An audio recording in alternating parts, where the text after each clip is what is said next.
తాలూకు సభ జరిగిన విధానం చూస్తే ఈ వ్యక్తిగత దూషణ ఇవన్నీ చాలా ఇబ్బంది పెట్టే ప్రజలు.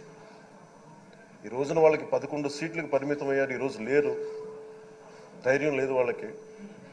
విజయాన్ని తీసుకోగలిగారు కానీ ఓటమి కూడా ధైర్యంగా కూర్చుకునే వాళ్ళకి స్థాయి లేదు, వాళ్ళకి పారిపోయారు ఇక్కడి నుంచి. భావంలో ఉండే తీవ్రత భాషలో ఉండాల్సిన అవసరం లేదు. భాష మనుషుల్ని కలపడానికి కానీ విడగొట్టడానికి కాదు, భాష విద్వేషం రేపడానికి కాదు, పరిష్కరించడానికి.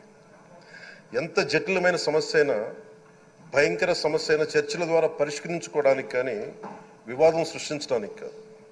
ఈ సభ ఉన్నది అందుకు. కానీ మనం చూసింది వాళ్ళ దగ్గర నుంచి బూతులతోటి, వ్యక్తిగత దోషులతోటి రాష్ట్ర పురోభివృద్ధిని ఆపేశారు. అలాంటి సభ కాకుండా ఇందాక మన పెద్దలు శ్రీ గౌరవ ముఖ్యమంత్రి చంద్రబాబు గారు చెప్పినట్టుగా ఇది భవిష్యత్తుకి ఇది ఒక ప్రమాణిక, ఒక ప్రమాణం అవ్వాలి.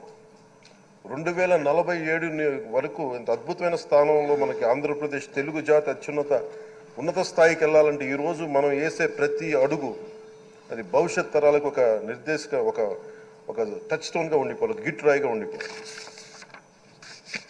ఈ రోజున ఈ సభలో ఉన్న గౌరవ సభ్యులందరూ చట్టాలు చేయడానికి ఉన్నారు, చట్టాలు ఉల్లంఘించడానికి కాదు. విభేదించడం అంటే ద్వేషించడం కాదు, వాదించడం అంటే కొట్టుకోవడం కాదు. ఇవన్నీ విభేదించడం, వాదించడం ఇవన్నీ ప్రజాస్వామ్యానికి చాలా మౌలికమైన పునాదులు.